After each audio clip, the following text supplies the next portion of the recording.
my flock." When the carcass was picked bare, its bones stripped of the last tattered remnants of flesh, Wind Rider stepped back. Beating her wings, she launched herself skyward once more. Every vulture, sated, followed her in a chaos of feathers and rasping cries. It felt good to return to the air, to soar higher and higher into the fierce blue, knowing that the flock had eaten well and survived for another day. When she was high enough to catch a broad current of warm air, Wind Rider let it take her, twitching her wings, gazing down once more. From the shimmering horizon to the dark, sprawling forests, to the low range of mountains far beyond the plains, she surveyed the land. Ahead lay a cluster of slender, flat-topped acacia trees. At their edge, just within their shade, shifting golden-yellow shapes were visible against the dry earth.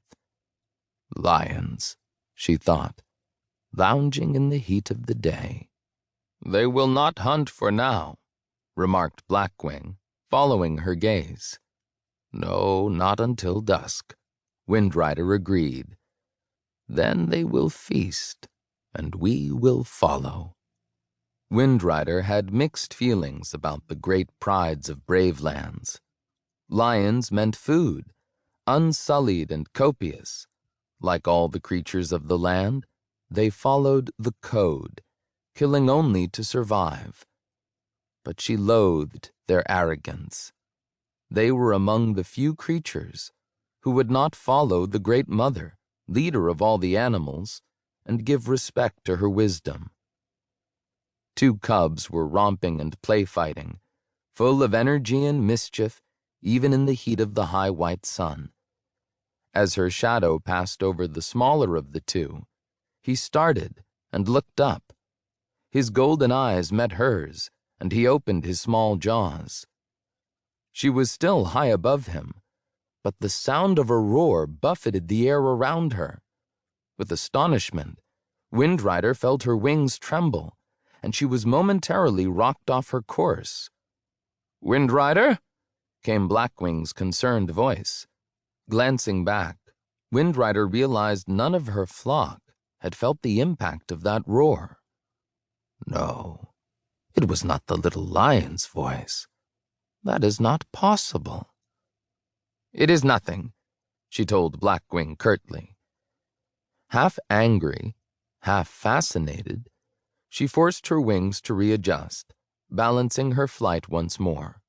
No grown lion's roar could reach the heights of the sky, let alone a tiny cub's. There is more here to know. Wind Rider tilted in the air, seeking out the little lion once again. He still stood there, stiff-legged and defiant, his golden gaze fixed upward. At last, his tail whisking with triumph, he turned away. The other cub followed him as he bounded back to his pride. Lost in thought, Wind Rider veered east. But she had just seen. It was an omen.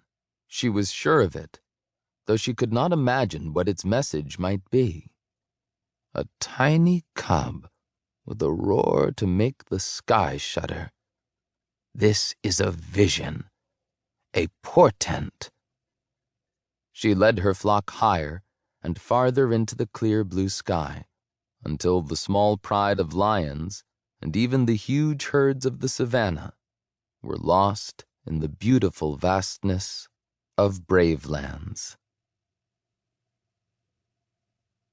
Chapter 1.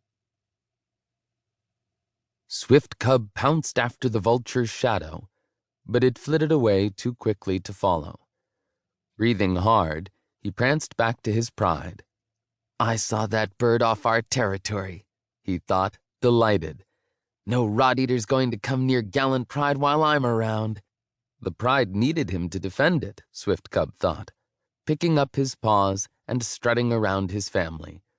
Why, right now they were all half asleep, dozing and basking in the shade of the acacia trees. The most energetic thing the other lions